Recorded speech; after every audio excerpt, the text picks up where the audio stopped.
Okay. Hey, my friends. I have Donna Dube on the podcast today. I'm super excited to talk to you about all the things. But she is the director of operations and also the host of CEO Amplify podcast. So, first and foremost, thanks for giving your time and Yes. coming on the podcast and having a conversation with me. Well, thank you for the opportunity. I'm so looking forward to it. Yeah. So, when people, a lot of times people are like, what do you do? And then there's these big words that come out of people's mouths. And it's like, okay, what exactly, like layman's terms, like what exactly is director of operations? Yes, good, good. Thanks for asking. So I like to think of our business like a house. So the front of our house is, we've got nice grass, we've got the flowers, it looks good. That's our visibility, that's our marketing. When you think about your business, that's the front end, what people see, your website, your social content, all that good stuff. The back end of the house is, that trap door where the dog might come in and out and the kids' muddy boots. Right. That's your operations side. That's your internal side that you're not showing to the rest of the world. And that's where I like to hang out. So, what happens back there? Well, we've got team management, we've got hiring, we've got sometimes firing, we've got project management, we've got finances in terms of where are we and what are our goals. We're not replacing a bookkeeper by any means or an accountant by any means, but just let's have a look at those numbers and where are we? Where do we need to be? And then data and metrics. So as we're running our business, what things are working? What are we getting in return on investment on? And then the systems and the processes to make it run smoothly, right? So we want those rinse and repeat systems that are happening in the background. Everybody knows what they're doing and we're rowing the boat in the same direction. Mm. So, what I really like to do is focus with a business leader on three areas, three T's, I like to call it: their time, their talent, and their tactics. Say more about that. Yeah. So, really, what that is how can we leverage those three things within your business to grow to that next level, whatever that is for you, right? Yeah. So, if you're an entrepreneur who's like, oh, I'm drowning in the work, I'm constantly being buzzed by my team, I don't know what to do next, there's so many things. Then let's look at what things you're doing, get some things off your plate, whether that's handing to a team member, delegating, automating, or stopping whatever those things are, right? Yeah. So that you have some more time freedom. Because the truth of the matter is, when we look at the evidence, most of us got into business for time freedom, Yeah. but most of us don't have it. No, and I think you and I talked about this offline. It's like, I don't know where I read or someone says it's like entrepreneurs are the only ones that'll leave like a 9 to 5 to be able to work 80 hours and get paid like half as much as what, right? Like that's not the goal, right? It is for the, like you're saying, it is for the time freedom. It is. And then I think so many of us, a lot of us have come from a corporate, right? 9 to 5. And so we have that employee mentality. Mm, And then we take that employee mentality with us versus, okay, I do have to be an employee in the beginning, right? Those are the things that I like doing. And I also have to be the business owner in regards of yes. like thinking about my business and how do I want to run my business and what feels good and like have, like you're saying, setting boundaries and things of that sort.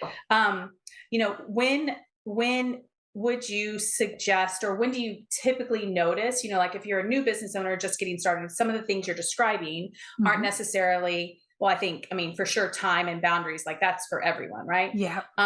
But like what is the area of business owners that you like to, like your sweet spot, or like what when you like to work with them? Yes, yes. So definitely someone who's got an established business. And what I mean by that is that they've got an offer, a service, a program, whatever it is, and they're selling, right? There's some momentum there. They can see they're reaching their audience and they're getting some return on investment. They want to take that to the next level.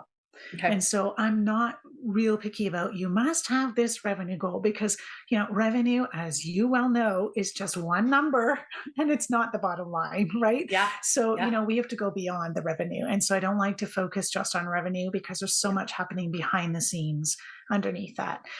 So it's more about, okay, I've got this offer, it's working. Now I want to make it, work more for me Yeah. and remove myself from the day to day. Yeah.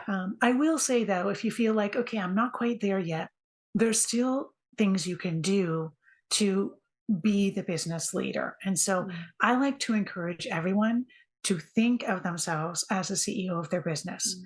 And I know some people now are like, CEO. I'm not a CEO. Like you think of the big businesses. Yeah, you're not that same CEO, but you are the CEO of your business, even if you're a solopreneur, because you are the one responsible for the vision and the strategy, right? Where is this business going in the next year, 3 years, 5 years? That can only come from you. And hiring a team of 15 is not going to bring that vision. That vision and strategy has to come from you, no matter if you're by yourself or you have a team. So I always encourage everyone to have some time to work on the business, put on that CEO hat, do some reviewing and reflecting and looking at those things so that you're in the pattern and in the habit of thinking of your business that way. Then as you grow, that continues with you. Oh, I like have full body chills. I'm like, yes, yes, yes, yes, yes, because it, it, it's not a fake it until you make it. It's like you are like reality is you are the CEO. Like you had a vision, you had this idea, you created it, you birthed it, you brought it to life, right? Like, and in order for us to continue to grow and evolve, is we have to spend that time. Like I have it on Mondays on my calendar. It's like CEO time, right? And it's like I Mhm. get myself a latte and I do my QuickBooks and like I envision and like what's really working and what did I love about last week. And it's just like spending, and it doesn't have to be, in the beginning, it doesn't have to be this huge thing, right? Like it doesn't have to be all these hours, right? It could just be maybe, a couple of, 15, 20 minutes here or there a couple times a week where you actually like are reflecting Mhm. and giving yourself time and space to think about what do I love right now? What's Mhm. not working out so well? What do I need to make some changes on? Yeah. Um, so how often, since you've seen so many entrepreneurs, how often, because this is something that I've really been paying attention to and notice a lot of, that entrepreneurs give their power away to our coaches, to our mentors, to our accountants, bookkeeper, all of the people that we hire to help us. And so do you see a lot of times when they come to you and they are overwhelmed, they are so overworked, for lack of a better word, that they've kind of gotten off course of their own values and why they Mhm. started the business? And um, yeah, I mean, what has been Yes. your experience with that? Yes, for sure. And I think, I always approach a consulting, partnership as just that. It's a Hmm. partnership, right? Hmm. And so you're still the owner of the business. You're coming to me for my strategy and my brains. But the end result and the end decision is yours to make. Right. And so Yes. if we Yep. discuss, scenario A and scenario B, and you go away and you're like, no, I really want to do B, and I think A is the best one, okay, we're doing B because it's Yeah. your business. Right. Yeah. And so don't give that away. As you say, the people that you bring on to mentor you, to help you, are providing suggestions based on their experience. But you still have to go with what's going to work for you. Because if someone suggested to me, you need to get on TikTok and do more reels and make more videos and do some dancing, like that's not That's my a no. thing. Right. Right. It's just not my thing. But I know it's other people's. Yep. Right. So I think as a coach or consultant, you have to have an open mind to the fact that the person you're dealing with is different from you. And so what, you intrinsically might think is the right thing, it might be different for them. And so being open to that. And as the business owner, also not sticking yourself in a box. How many times have we heard people say, well, my coach said I Hmm. should do dot, dot, Hmm. dot, right? But does Yep. dot, dot, dot feel good to you? Is it in alignment with you? Have you tried it for 3 to 6 months and looked at the data?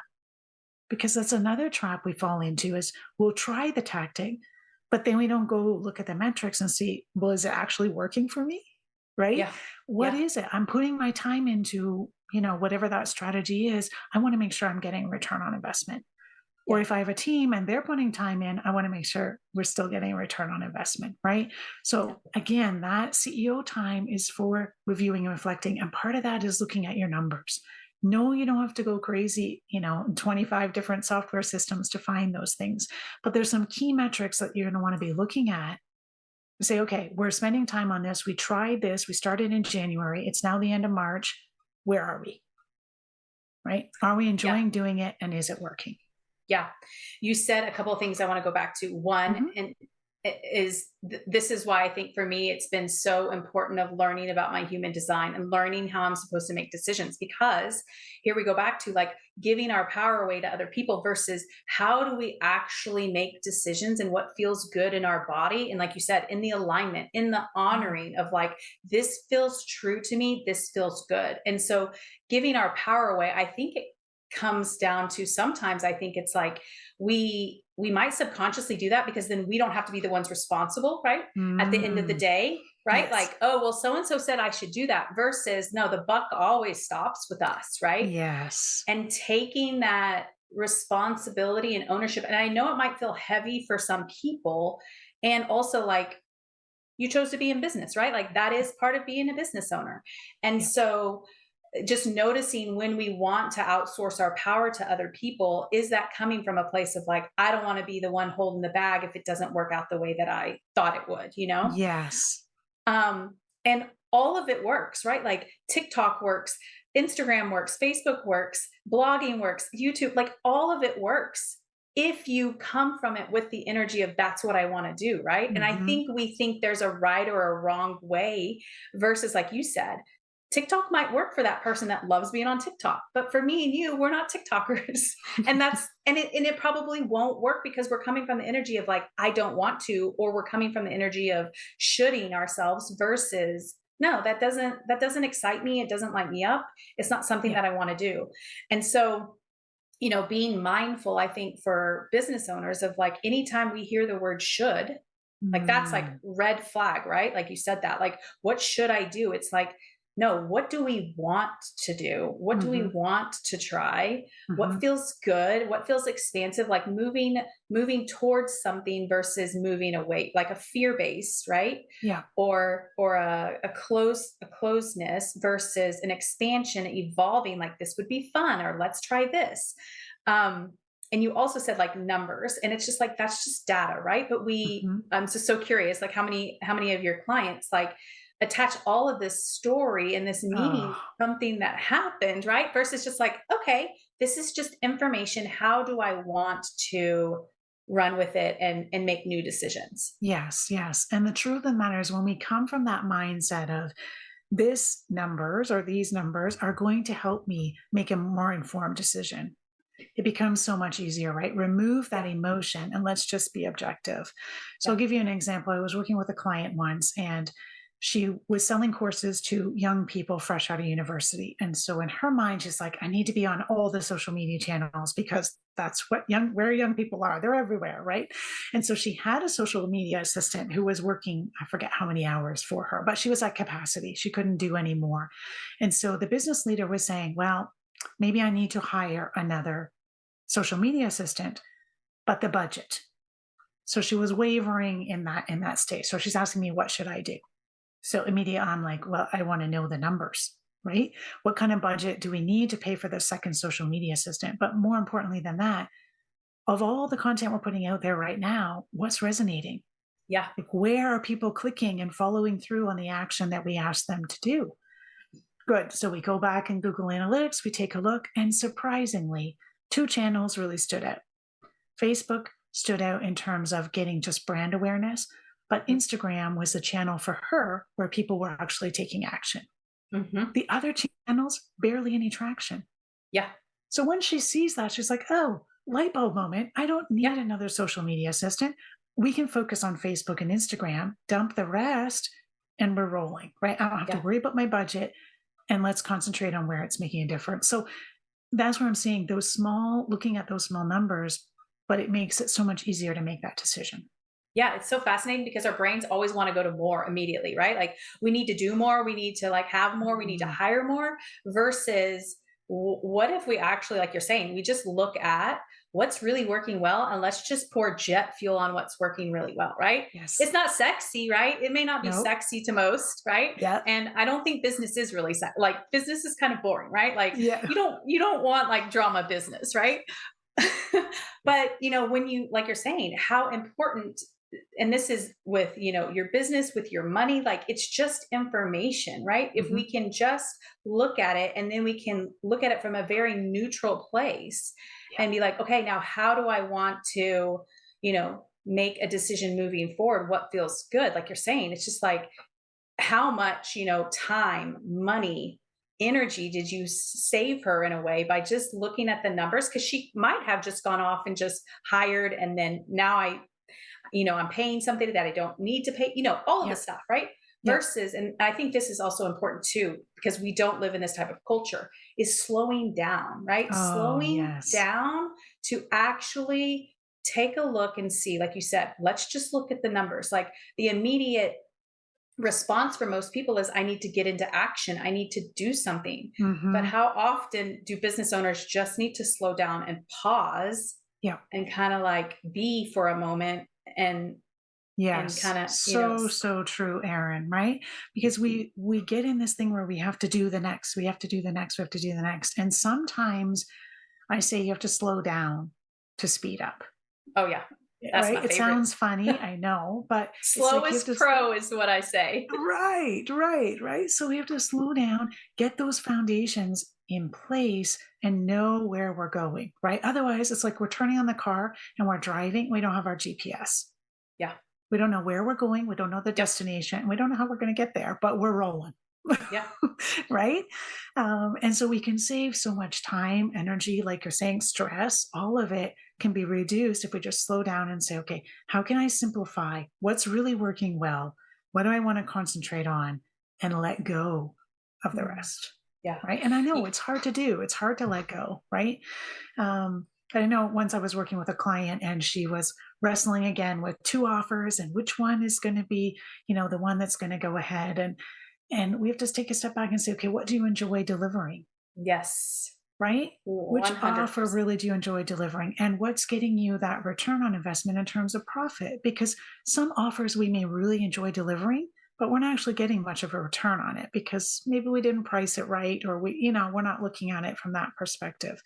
And so just, taking a step back and saying, you don't have to have 6, 7 offers. That complicates your business. Oh gosh. It makes it so much harder, right? So sort of reduce to be able to simplify and really hone in on what you enjoy and what's working.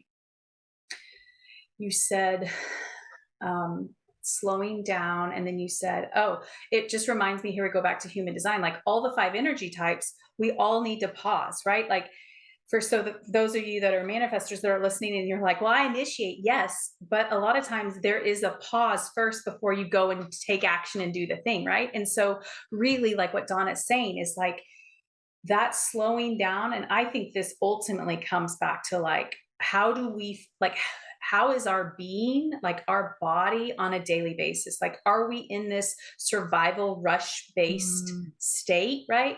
Or are we in this creative, relaxed, you know, flow? And I think that the more that we can tap into ourselves, tap into our bodies, be connected with ourselves, versus here we go back to like everything and everyone teaches you like look outside of yourself. What is everyone else doing, right? yes.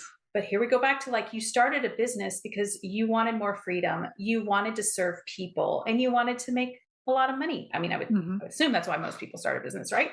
Yeah. And so, you know, coming back to like values of like what, like that groundedness of like what do I want, kind of, I say focus, but like putting the blinders on and like staying true to what you, like you're saying, like 6 or 7 offers, it's like you've got to do P&Ls for all of that and figure out like what's working, right? Like it's just not add more, add more, add more. So I love what Right. you said about um you know choosing, like really really slowing down and really connecting. And if you are acting from that place of like, I think there's a little bit of like scarcity built in too, right? It's like, am I going to make the money? Am I going to, all of this stuff, versus hang on a second, like it can marinate for a couple of days or a week, right? Like Yes. no decision needs to be made right at this moment. Yeah, yeah. And I like that, Aaron, because it's so true. Before I got into the online business, I was an ICU nurse for a number of years. And so that probably relates to my next statement. Yeah. But I often tell my clients there is hardly any life and death situations Yep. in the online business world, right? Yeah. Yeah, a Yeah. link might be wrong. Yeah, you might not have a Zoom. But these can all be fixed. They're not life and death. right? So let's bring it down. Let's look at the perspective, and the reality of it is that, we can move forward at a calm pace. Yeah. What I wrote down when you said that is when we are trying to rush, I think we're trying to avoid a feeling, right? Mm. We're trying to, like, anything we ever do or don't do is because we're either trying to go towards a feeling or trying to avoid a feeling, right? So the link that's broken, or the payment or whatever it is, it's like we're trying to fix that because that might make us feel anxious in our bodies, right?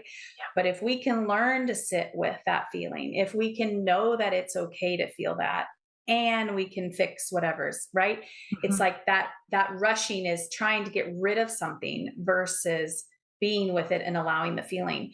So Yes. in terms of, here we go back to, you said this a little bit ago about control and Yeah. bottlenecking, like Yeah. something that I have seen in business and I was a part of in my family's construction business is that bottlenecking, right? It's like I think a lot of us want that control because that little child in us wants to be seen, wants to be needed, wants to be heard, right? And Mhm. so we almost create systems or do certain things so that people have to come to us so we feel needed. Mm.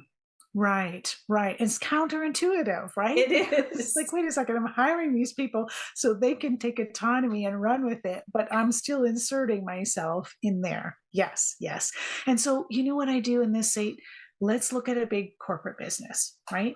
We have Huh? CEO, we have board of directors, we have several VPs. That CEO is not on top of everything the VP of sales is doing, right? There's a weekly executive team meeting, whatever it is, they're reporting back and forth, but that VP is able to work autonomously, Yeah. right? Same with Yeah. the marketing, the different areas. And so yes, I realize you haven't hired VP level people in your small business, but we still have to be able to give them that Yeah. sense of autonomy and responsibility for the tasks that we've given them, right? And if we give them a task and then we say, but it has to come to me for me to check it every time, well, then we've set up that bottleneck, Yeah. right? We now cannot walk away from that thing because it's constantly, coming back to us. And from a team member's perspective, Doesn't feel they very have, good. yeah, it doesn't Yeah. feel good, right? They don't feel like, okay, I'm a part of this, I own this. No, it's, I constantly have to keep going back to my leader, right? Yeah. And so, really trying to build that autonomy from the bottom up and not having a top down mentality, can make a world of difference and relieve you as business leader from so much of the day to day. Yeah. I think that, um if you're, well, there's two parts of this. It's like if you're hesitant and you don't have the trust in them, then maybe you need to pause on the hiring from the get-go, Mm. right? Hmm. There's that piece of it. And then there's also the piece of like, well, if you have interviewed 10 people and none of them are up to your air quotes standards, then maybe we need to evaluate what you think, an employee is. It's just like Yeah. there's employees and also there's the employer or the business owner. And letting go of like 100%, I think a lot of perfectionism shows up, like Yes. they're not doing it my way or perfectly, or there's so much wrapped around of like we don't want to let go of that control because we have this idea, and it's true, right? Like all of your employees represent your company, your brand, all of that. And how do you think people learn? I mean, we have to mess up, right? Yes, yes. And if we went back 3, 5, 10 years, whatever it is, when you started doing the thing, Yep. you also made mistakes, Yep. right?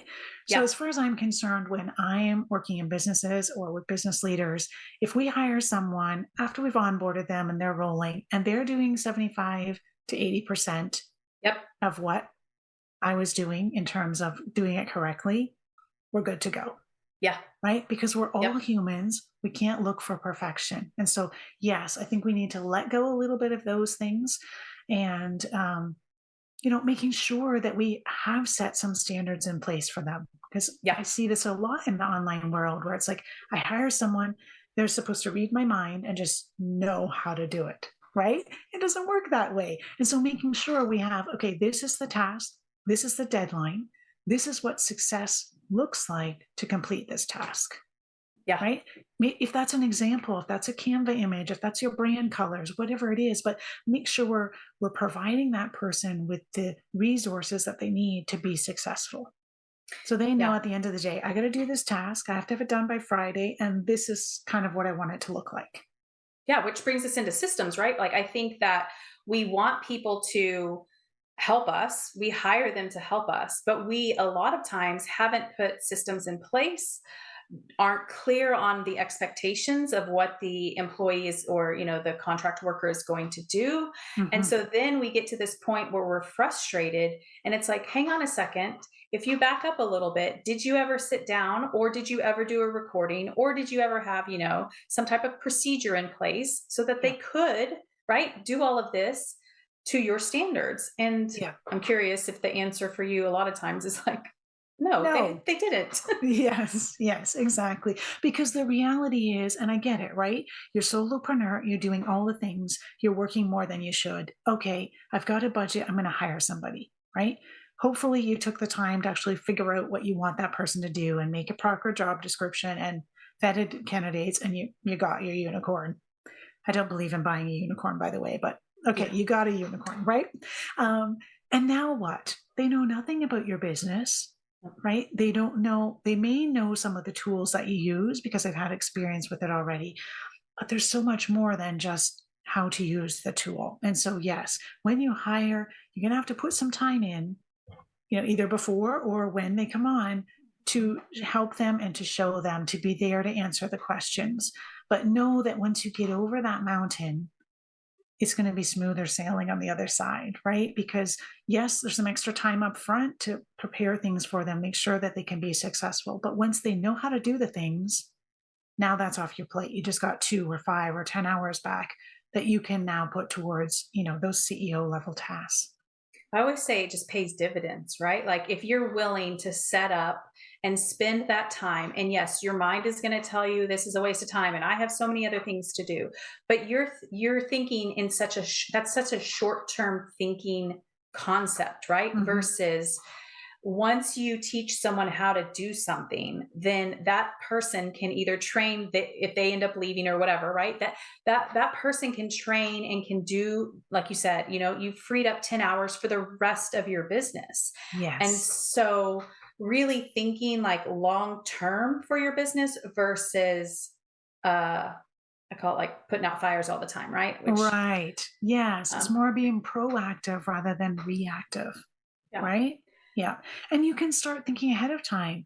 Like you can look now and say, okay, next week, what are the routine tasks that I do, every week or twice a week or whatever it is that I could hand off to someone in the future? And when you have a few of those, okay, next time I do task B, which is, making an invoice for client X, I'm going to either jot some notes down in SOP or I'm going to record myself doing it, talk a little bit through the things I look for and how to do it, and have that ready and have that stored. Yeah. So when it does come time to hire someone, you've got a few of those under your belt. Yeah. And I think also like really getting curious with yourself of like, what do you not love doing? Right. Like, Mhm. I think sometimes, here we go back to like corporate or just, I think at least Western society, like we want to look at, uh, you know, dollar amount versus just like what is the actual value to me. And so the value of your sanity, the value of you having someone help you, the value of you not sitting down and every time you see that on your calendar you want to poke your eyes out with dull pencils, you know what I mean? Like Yes. there's value in giving or offloading. Like people are always so quick to be like, oh well, this is what you need to offload first. It's like, no, you need to offload first the things you do not enjoy doing so that Yeah. you can, here we go back to like your creative juices and like your visionary, and like when you're like sloughing through the stuff you don't love to do, how much longer does it take you? What is your energy after you're done with Mhm. that, right? Mhm. And so really kind of gaining some clarity on like what are the things I love to do, and then what are the things that I'm like, this is how can I, as Yeah. quickly as possible to free up my energy, Yeah. um Yeah, for sure. And I think we have to think about, when we're getting things off our plate, yes, we can delegate to a human. Yeah. but we can also automate, which in my mind is delegating to a machine, right? Mm-hmm. Mm-hmm. And so I'm not saying remove the human touch from your business completely. No, Yeah. that would not be a wise move.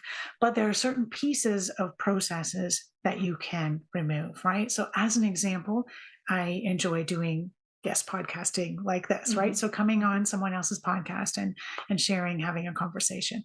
And so a lot of the process of what day and what time and all of that can be automated behind the scenes, Mm-hmm. right? Yeah. Obviously, the actual interview, no, I want Aaron there, right? I want her Yeah. to have done her research, ask me the questions, and we have a good conversation. But then following this, editing, getting a social media post, putting it out in the world, that doesn't have to be Aaron, Yeah. right? Yeah. And Yeah. so looking at the things that you do in your business and saying, what pieces, breaking it down, what pieces do I as business leader actually have to do? And what pieces could I start automating, delegating, getting off of my plate? Because it doesn't have to be an all or nothing. Yeah. And this goes back to control and this goes back to letting go. And I wrote down like Mm. being uncomfortable. Like it's not that you don't do it, it's that you do it and you know you're going to feel in your body uncomfortable. You Mhm. know you're going to feel, ugh, like this doesn't, this feels uneasy, right? And I think that I don't know if a lot of business owners actually talk about the emotional side of business. You know what I mean? Like, no, every business owner probably goes through this because that is the growth, right? The growth is letting go and trusting, right? That it's going to be okay, Mhm. that it'll all work out. And so it's not a control. It's just like, okay, I'm going to do this and I'm willing to feel the uncomfortableness as I work through this systems or hiring someone. The other thing I wanted to say, and I'm so curious on your take on this, Yeah. what I have found is sometimes we want to look at like, oh, this person does this one thing and then I hire this person for this. But if you hire possibly a couple of yous and you pay them really well, right? That might actually like running a smaller, tighter team. That does that make sense? Am I? Yes, Uh, yes, 100%. So I think what you're trying to say is that we don't need to, hire Sally Sue and put her in a box. Sally Sue only does this, yeah. right? And then we hire Joan and Joan only does that, right? It's Yep. we want to think more realistically. So I guess it's roles versus responsibilities. Hmm. Right? Because you could have a role that had responsibilities in several areas of your business. Maybe they help with some marketing, but maybe they also help with some client delivery, Yeah. right? Yeah. And so they've got, a couple of hats that they wear inside your business. Call the title what you want to call it, but Yep. they don't only have to own one area. Yeah. Right. And that's where it really becomes important taking the time, again, slowing down in that hiring process to really find out who am I speaking to? What is their zone of genius? What do they enjoy Mm. doing? Right. Because many Yeah. times I may hire them for X, but then I find out afterwards, oh, they're actually very creative. They're very good at doing this over here. I didn't even think of that. And let's have that discussion, right? Do you have more hours? Can we bring you on to do this, this, and that as well? And so it can grow and evolve over time, but we have to be open to it and be willing to, to have those conversations. And I think that's another piece of when you're bringing on those people is to have those one-on-ones. Yeah. No, it doesn't have to be, a formal performance review, corporate style, but we need that time, that open space where, you as business leader are meeting with your team and saying one on one, saying, how are things going? What's working? What's not working? Are there areas where you'd like to grow into? And let's see what we can make happen. I love this because I think a lot of times too, here we go back to Western society, right? Like we're taught like to go out and make the money, not to go do work we love and the money will Mm, follow.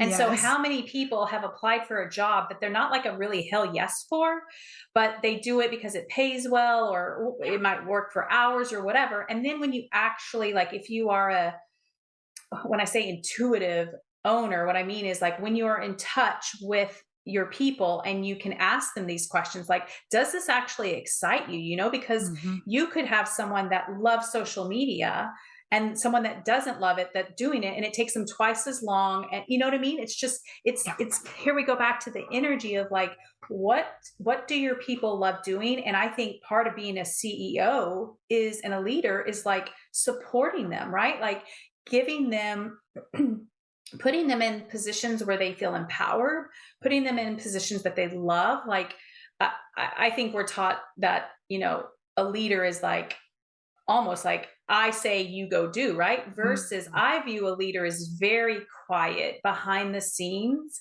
you Mhm. know, how can I support you? What can I do to, you know what I mean? And Yeah.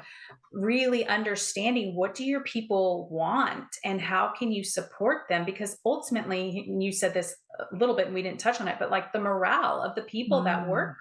with you, right? Like you want people to, like, I always think about, like, as I grow, it's like I want people to feel like this is the best place ever to work, like Mhm. that is the community that I want to create for Yeah. people, Yeah. um not And just in you're an the end, employee it that, saves you yeah. money because you Oh, have yes. less churn, right? Your people stay with you longer and you're Yep. not continuously looking for a replacement for that, whatever position you have. So, Yeah. it's a win-win all the way around. Yeah.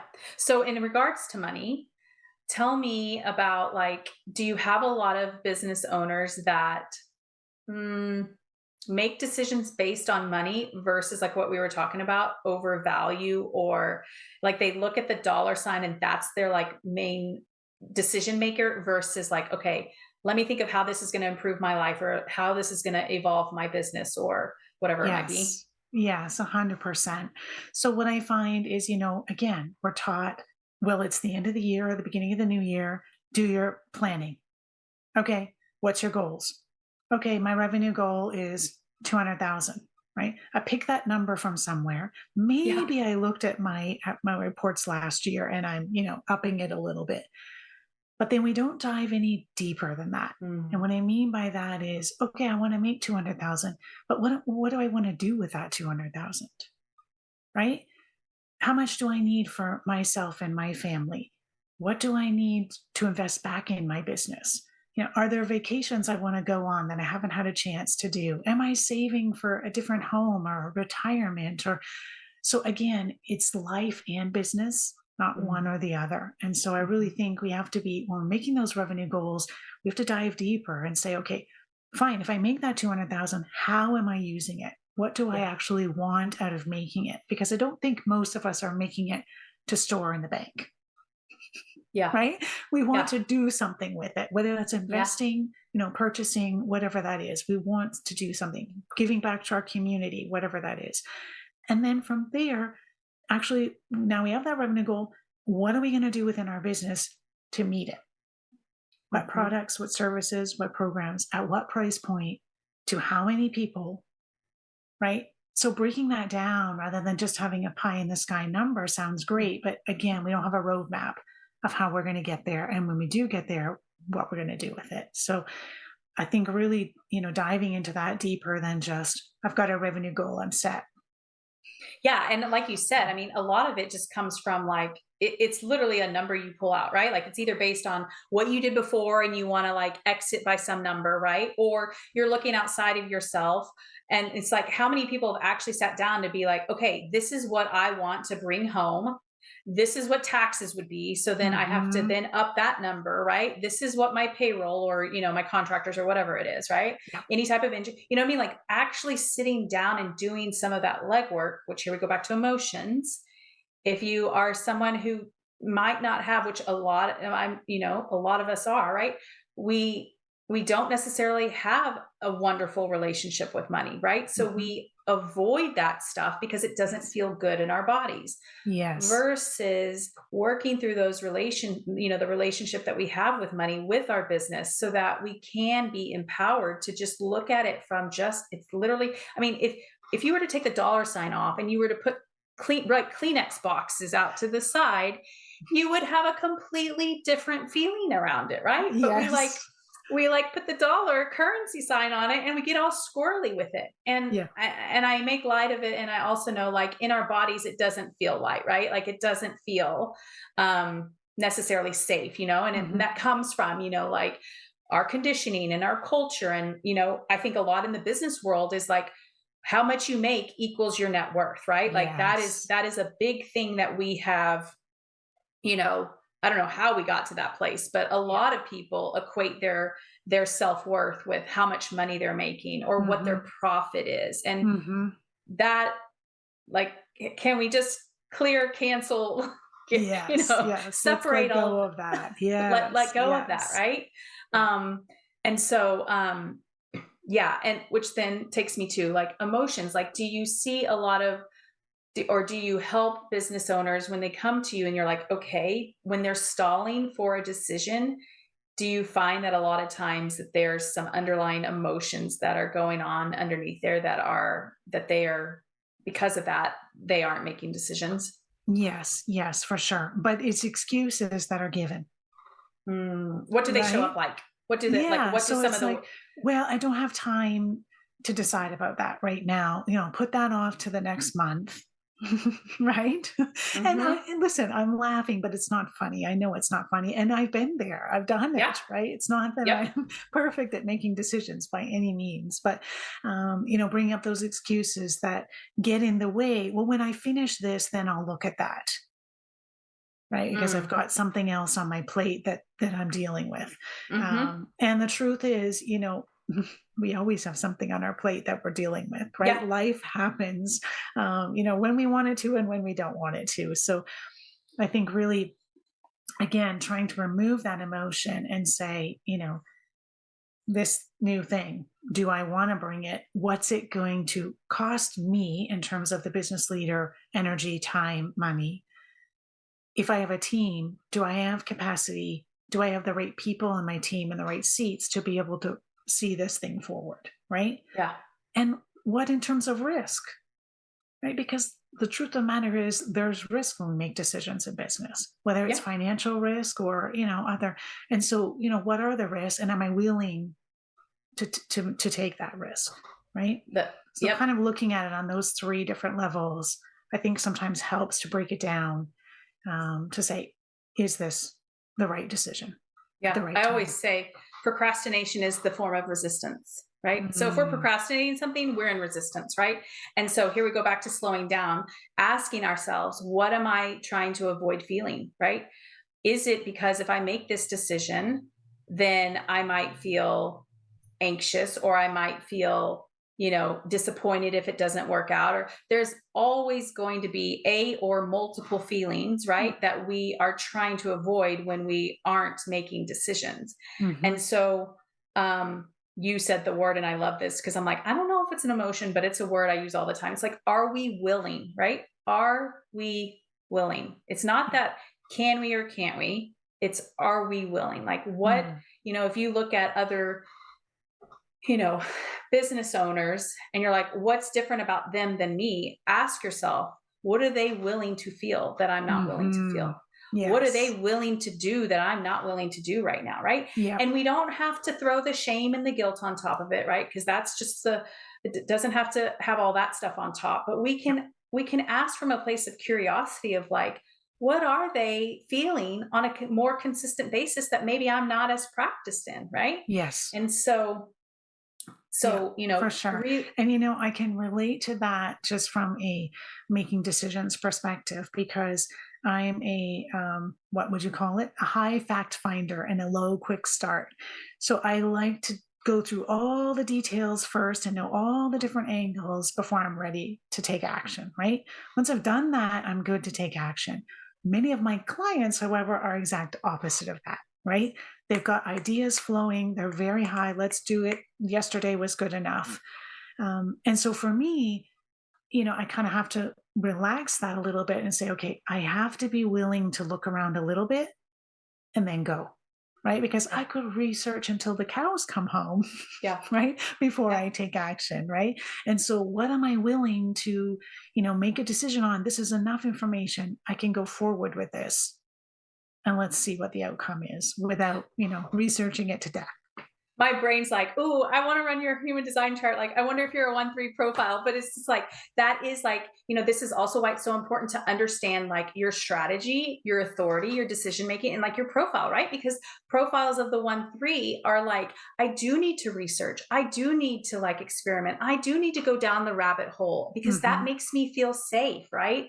And so knowing where your profiles are, knowing what your, what your human design, how you make decisions is, because I think it's like, I think for business, a lot of us have just been like almost like pushed into doing something, right? Versus, like you're saying, I do like to go down the rabbit hole. And I also know at some point I'm running a business and I want to make a decision, right? But Yeah. there is a certain level of comfort that you need, and you want to, research to get to that place.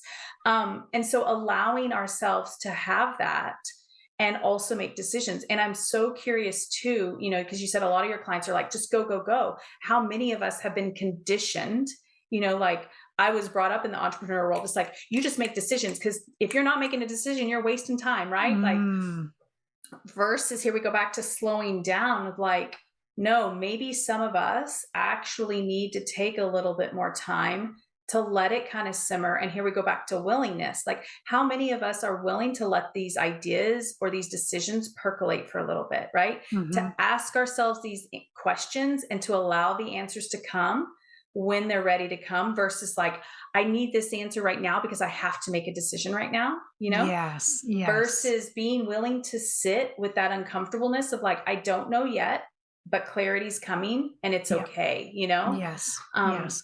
And seeing if that decision, if you make it and the way it's going to go, is that in line with what your goals are and where yeah, you want your business to go in the next 2 or 3 years, right? yeah. Because if it's not, then good. I like to say, let's put it in the ideas parking lot, write it down so we've documented it, right? Because I know we'll forget and we'll be gone.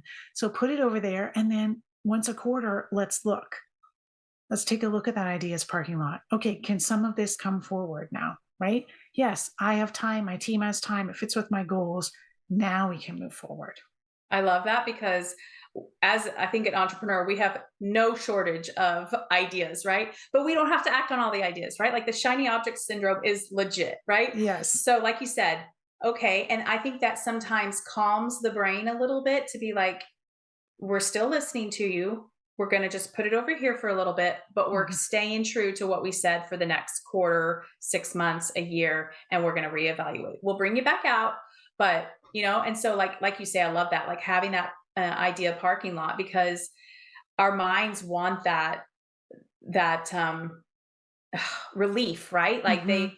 it'll continue to ruminate versus like, I put it down, I can always come back to it, but right now we're staying right here. Yes. Yes. And I Yeah. think that helps with the momentum too, because the truth of the Mm. matter is, for us, before this idea comes out in the world, we're thinking about it. We're, trying to come up with our messaging, our copy, how are we going to deliver it? And so it's with us a long time sometimes before we put it out in the world. And we put it out in the world and boom, we want to move on to the next thing, right? But we haven't given it a chance to build some momentum, right? So have it out there 3, 6 months and then let's see. Because the truth is, the results you're seeing now in your business are what you did 3 or 6 months ago, right? But if you're continuously moving to the next thing, you haven't Mm. given a chance for that water to boil, if you want to put it that way, right? And it also helps with your team, because if Ugh. each week on team meeting you're bringing up a different direction, well, they don't move the Frustration. same way you do, right? Frustration. Yeah. Yeah. I think of it like it's like a baby, right? Like we don't have a baby and we're like, why aren't you walking? Why aren't you feeding me already? Why aren't you Right. paying for my retirement? Right? Yeah. Like the baby has to grow. And that's what we bird these ideas, and then we're like, okay, well, it's not working. It's just like you did it one time or two Mhm. times or four times, right? Like Yeah. let's let's stay consistent with it for a while, and then let's actually, and not just like a couple of months, right? Like you're saying, like let's actually give it. And here's the other thing too, is like, how committed are you to your offer, right? Like you Mm. said this at the very beginning, it's like, how much do you love your offer? Because if you want someone to use their resources and money and time, you better love what you are selling and offering, you know Yeah. just as much as the person you're expecting to buy from, right? And so Yes. having Yes. having our little idea babies and then bringing them to life and making sure that we're cultivating them and giving them all that they need to grow, Yeah. versus, ugh, it didn't work, okay, on to the next. Do you think that Mhm. is because we live in that kind of culture of like quick hit, like it should be working already? Do you think that I that's what think it there's is? definitely that thought there. I think the other piece of it is boredom, to be honest with you. Mm. Right? Because Mm. so many entrepreneurs, they're high achievers. They want to go get the next thing. And so, you put it out there, it doesn't get the result you want maybe right away. And so you want to move on to something else. But I try to encourage my clients when they're in that moment of boredom and they're like, I need to invent something else. I need to create something else. Yeah, you've got that energy, but let's leave your business where it is. It's rolling fine right now. Put that energy towards a passion project, right? Yeah. Something else you enjoy doing. Maybe, you've loved dancing and you haven't done it for years. Get back into it, right? Maybe you Yeah. want to do more with your community or your church. Great. Go put that energy somewhere where you can get joy and leave your business alone if it's working, I right? love that. I love it so much because I have you read the book Soul Sourced Entrepreneur by Christine Kane? Oh, no. She talks about first of all, it just spoke to me because I like opened the page and it was like, we business is changing, or we don't want to follow the way that old school business is. Anyways, Mm, and she talks about practicing being bored and mm, how many of us aren't bored, right? Like I think some of our greatest ideas come from the stillness, come from mm, the silence, right? mhm. And like you're saying, if you're wanting to move some of that energy, because a lot of us do have that energy, like you're saying, go do some other things and also practice being bored too. Like Mhm. it's okay to have stillness in your life. It's okay to not have a jam packed schedule. Yes. Yes, yes. Oh, that calendar, that's just it's just another item, isn't it? Yes, yes. It's true, and I think, again, it comes from, "Okay, I'm gonna start my business. My calendar's wide open. I'll take anything, anytime." Mm, Right?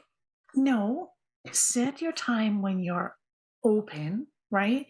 Have those set hours when your team and your clients know they can reach you, when you know your laptop's open. But it doesn't have to be every minute scheduled yeah. out, right? You don't need 6 Zooms in a row. Like, we're Oh, humans, you need a yeah. break, right? And so Yeah. build those in, purposely build those in. So if you say, okay, well, Tuesday is my client day, I'm gonna have 2 meetings, I'm gonna have a half an hour break, go for a walk, get a cup of tea, whatever it is, and then 2 more client meetings, right? So Yeah. that you have some space in your calendar. Because, again, we want that freedom, but then we block up our calendar, back to back, and then we wonder why we don't have that freedom. Yeah, and I think it comes back from that whole 9 to 5. If you've come from corporate, right? You've worked a 9 to 5, 40 hours a week.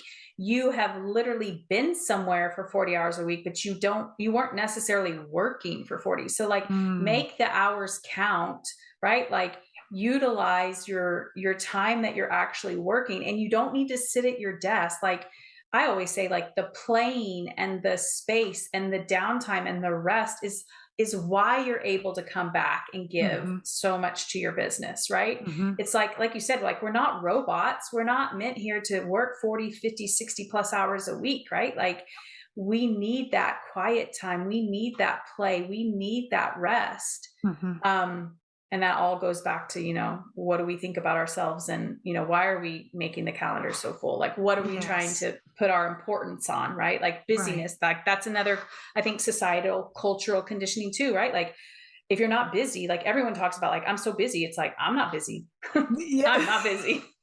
Right? Everything that's on my Yes. calendar is because I want it on there. And if I'm not don't want it, it's not on there. And I am Yeah. not busy because, like, what is even busy and why do we even want to be busy? And, it's just, Because we equate busy equals productive, yeah, worthiness. Yep. right? But it Yeah. doesn't, not at No, all, no. right?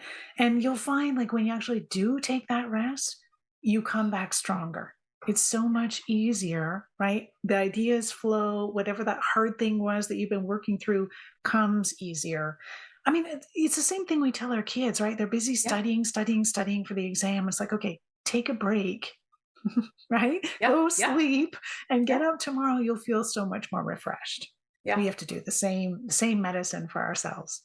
Yeah, Donna asked me before we got started. She's like, "Are you getting much snow?" And I'm like, "Oh, my family's been snowboarding." And like, I'm at like day 3 of like, working. And tomorrow and Friday, I'm gonna, and I feel it in my body. I'm like, I need to go play because, Mhm. like, you know what I mean? And so, really being in tune with yourself of like, and it's a practice, right? Like our brains are going to tell us like, no, you have so much to do and you don't have time to play, and how's play going to be helpful, and blah blah blah blah blah, right?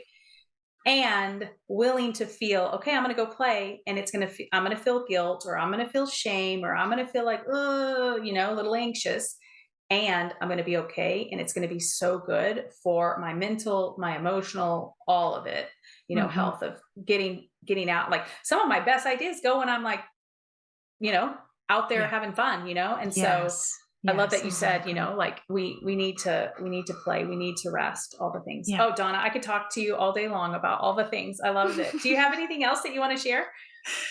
I think the big thing, just along the same line you were saying, is that to do list. Mm, And just coming to an understanding and believing that that to do list is never going to end, mm, right? There's continuously things you're going to want to put on there. And yeah, so instead of thinking, I can't take a break because I've got too many things on my list, yeah, flip the script there and let's say, what I want to be strategic with this to do list. What are the real priorities in this to do list? And let me get them done. yep, And then I'll take a break. yeah. Like I always say, like what are the top three things that I have to get done today? Like do Yeah. those. And then, I think we put way too much on our list, and then we use it as a reason to beat ourselves up. So, Hmm. uh, thank you, Donna. So is there ways that people can connect with you? How would you love for them to connect and learn more about you and all of the Oh, things? yes. Thank you for asking. So, yes, my website is ceoamplify.ca. And so they can check it out there. If the discussion we had about having, that hour, that half an hour to work on your business resonated with you, then I do have a resource called CEO Power Hour Playbook. And so that's what I call that little hour for you as business leader to really focus. So you can download that from the website, and it kind of walks you through the important things to go through as you're having that power hour, so you're not just sitting there going, okay, I'm here and now what. No, it's good. For some of us, we need those prompts, right? Yes. We need the beginning. Oh, thank you so Yes. much. I appreciate everything that you shared and your time and all of the things, Donna. Thank you. Yeah, so happy.